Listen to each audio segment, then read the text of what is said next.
안녕하십니까. 2020년 9월 29일 추석 연휴 전날 알파프로 김정훈 전문가입니다.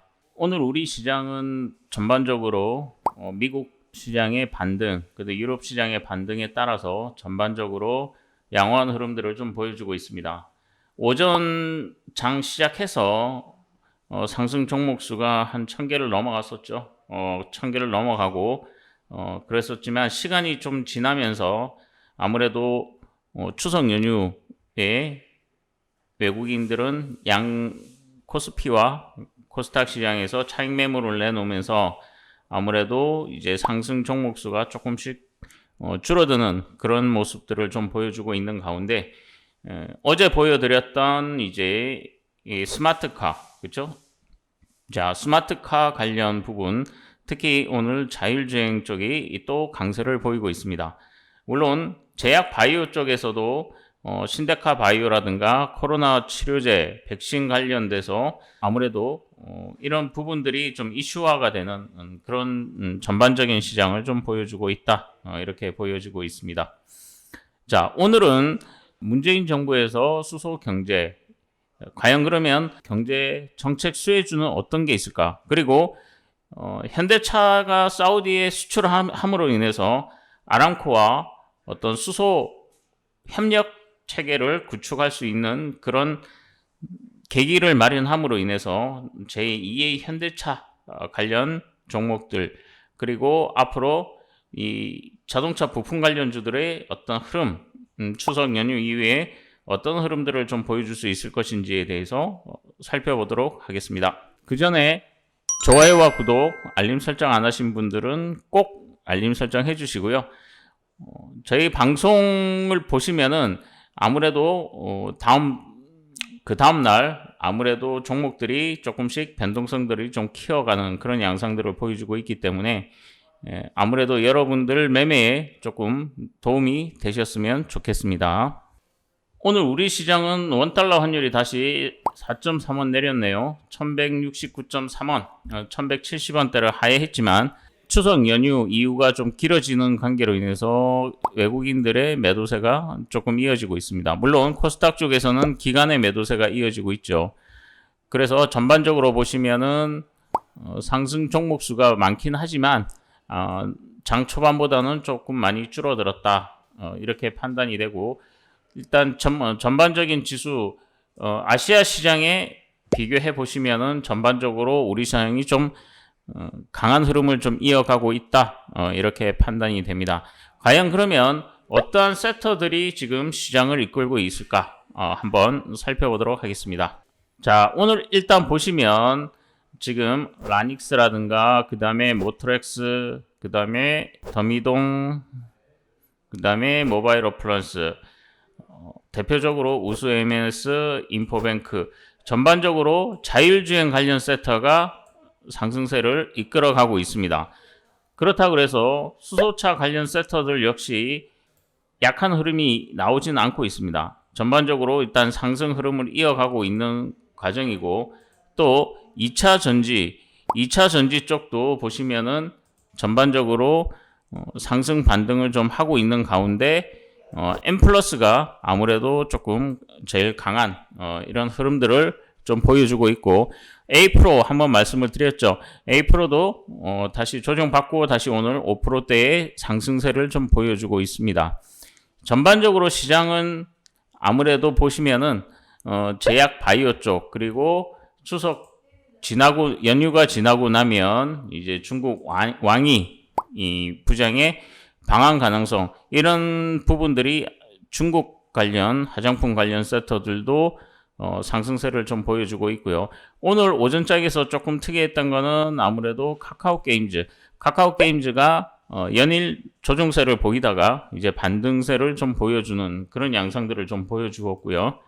또 하나, 오늘 전반적으로 시장에서 한번 보시면은 최근 신규 상장 종목들이 조금씩 변동성이 커지고 있습니다. 그 부분은 결국 공모가 이하에서 있던 종목들은 아무래도 전체적으로 변동성들이 조금씩 나오고 있다. 특히 이오플로와 그 다음에 살레믹스 둘이 양호한 흐름들을 좀 보여주고 있죠. 전반적으로 이러한 흐름들을 좀 보여주고 있는 가운데 비보전 역시 뭐 루미마이크로, 그 다음에 텔콘 RF 제약. 텔콘 RF 제약 같은 경우에는 300억 12 발행 공시를 했습니다. 300억 12 발행을 하게 되면 아무래도 신규 자금 유치에 대한 긍정적인 요인이 있겠지만 향후에 이 전환 사채가 전환되었을 때 물량 부담이 어떤 상승의 발목을 잡을 가능성을 배제할 수가 없습니다. 그렇기 때문에 그런 부분들을 여러분들이 염두에 주신다 그러시면 아무래도 좀 상승이 올라갈 때 단계적으로 좀 수익을 실현하는 것이 바람직하지 않을까. 전반적으로 이런 흐름들을 보여주고 있고요. 지금 전체적으로 지금 보시면은 현대차 관련 종목들도 좀 양호한 흐름들을 좀 보여주고 있습니다. 현대글로비스와 그 다음에 기아차, 현대차, 뭐 현대위아, 만도까지 전반적으로 양호한 흐름들을 좀 보여주고 있습니다. 과연 그러면 추석 이후에도 이러한 흐름들이 이어질 수 있을까? 그거는 첫 번째, 지난번에도 말씀을 드렸지만은 그 부분은 이 부분이 전제가 돼야 됩니다. 첫 번째는 코로나 바이러스 환자 증가 수가 둔화되는 시그널이 나와야 됩니다. 그렇지 않으면 다시 한번 시장에 변동성이 좀 나올 가능성이 높겠죠. 그리고 두 번째는 미국의 추가 부양대책에 대한 협의와 합의가 어떻게 이루어질 것인가, 이 부분이 이 최대 관건이고요. 그 다음에 이제 세 번째는 바로 미국의 본격적인 대선 레이스입니다. 미국 시간으로 29일 날 이제 트럼프와 바이든이 TV 토론을 이제 시작을 하면서 본격적인 레이스가 시작될 것입니다.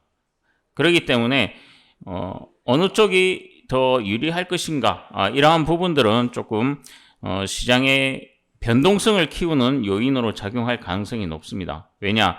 지금은 주도주가 부각이 된 상태가 아니기 때문에 그렇고요.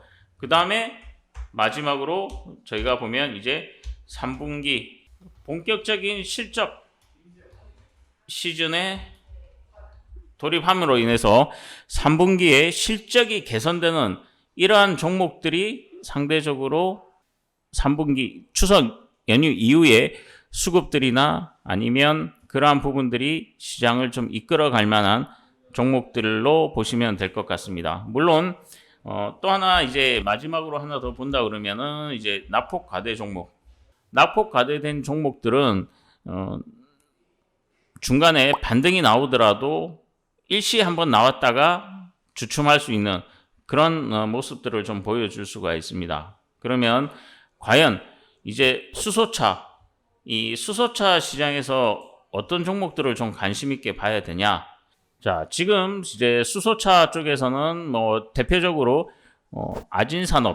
아진산업은 오늘 좀 변동성이 나왔지만 아진산업과 대우부품은 한 2,500원 선 아래에서는 이제 충분히 매수가 가능할 거라고 판단이 됩니다. 그리고 조금 변동성이 나오고 있는 코리아 FT 같은 경우에도 지금은 이렇게 오늘 신고가를 냈기 때문에 이러한 종목들이 아마 단계적으로 올라갈 가능성이 높습니다. 다만 이 고점을 어느 시점에 다시 돌파를 하느냐, 만약에 돌파를 못한다 그러면은 아무래도 올라갔다 다시 조정을 보일 수 있는 그런 모습을 나타낼 가능성이 높습니다.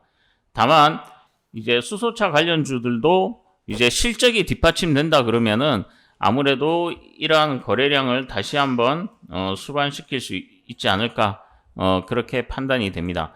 물론 지금 코리아 FT, 그 다음에 대우부품 전반적으로 흐름들이 나쁘지가 않습니다. 대우부품 같은 경우에도 지금 보시면은 아무래도 한 2,500원 선, 그쵸? 네. 여기서 요 사이에서 이제 아마 박스권을 이렇게 그릴 가능성이 높습니다. 그 다음에 성창 오토텍. 선창 오토텍도 지금 수소차 보시면은 지금 전체적인 흐름 자체가 변동성 자체가 좀 키울 수 있는 여지가 있습니다. 그렇기 때문에 다시 신고가 돌파 여부를 좀 확인을 해야 된다. 그렇게 판단이 되고요. 그리고 모토닉은 아무래도 조금 속도가 이제는 둔화될 가능성이 높다. 물론 이 부분이 이 고점을 돌파할 것인가. 물론 돌파를 한다 그러면은 추가적인 상승이 나오겠지만 바로 돌파하기보다는 아무래도 다시 이런 흐름을 좀 보이지 않을까. 다만 이때 흐름은 이 부분이 이 저점을 하회해서는 안 됩니다. 아시겠죠? 그리고 더 좋은 거는 아무래도 이쪽 하단을 이탈하지 않는 것이 아무래도 조금 좋을 것 같고요. 전반적으로 최근에 이제 자율주행들이 이 세타가 워낙 강하다 보니까 전반적으로 이제 수소차가 조금 주춤하고 2차 전지도 조금 주춤합니다. 앞으로 우리 시장에서는 첫 번째 제약 바이오, 그 다음에 스마트카. 스마트카에는 제가 계속 말씀드리고 있지만 2차 전지와 수소차 자율주행 이러한 부분들이 같이 상존해 있고요. 그리고 삼성전자의 어떤 3분기 실적이 영업이익이 11조 이상을 돌파할 경우에는 반도체 부품 관련주 이렇게 순환매가 개별 종목으로 빠르게 돌 가능성이 높습니다. 그렇기 때문에 여러분들이 추석 연휴 이후에 좀 관심 있게 봐야 되는 부분은 바로 코로나 관련 세트와 그 다음에 스마트카 이 세트들이 어떻게 순환매가 이루어질 것인가, 그리고 왕이 부장이 언제 방한하는 시점, 그리고 또 하나 이제 빅히터 엔터가 이제 10월 초에 일반 공모를 하고 나서, 그렇죠? 일반 공모하고 나서 상장 이후에 어떤 흐름을 보이느냐에 따라서 게임 관련이나 엔터 관련주들 추가적인 변동성이 예상된다라고 판단이 됩니다. 어쨌든 오늘은 이제 추석 연휴 전날이기 때문에 아무래도 오후장에서는 좀 되게 활발한 거래보다는 어떤 개별 이슈 종목들이 조금 변동성을 보이면서 장을 마감할 가능성이 높고요. 아무래도 외국인들이 매도세를 어느 정도 줄여줄 수 있느냐, 그리고 기간이 매수세로 전환될 수 있느냐가 시장에 어떤 지수를 더 확대할 것인가, 아니면은 지금 지수 상태에서 조금 상승폭을 줄여서 끝낼 것인가. 그렇게 된다 그러면은 아무래도 이제 추석 연휴 이후에 시장의 흐름들은 조금 더 글로벌 시장의 어떤 코로나 환자 증가 여부 이런 부분들이 조금 영향을 줄 수가 있고요. 이제 하반기로 가면 갈수록 코로나 치료제와 백신에 대한 어떤 기대감이 좀 많이 커질 가능성이 높습니다. 그렇기 때문에 지금 제약 바이오 쪽에서 개별 변동성들이 나오고 있지만 눌림목에서의 지지가 강한 종목들은 좀 관심 있게 보셔야 되지 않을까, 그렇게 판단이 됩니다. 자, 오늘은 이제 오늘 오장이 끝나면 이제 추석 연휴, 긴 추석 연휴에 이제 돌입하게 됩니다. 어쨌든 추석 연휴 동안에는 푹 쉬시고 연휴 이후에도 좋은 어떤 성과를 낼 수 있도록 최선의 노력을 다하도록 하겠습니다. 감사합니다.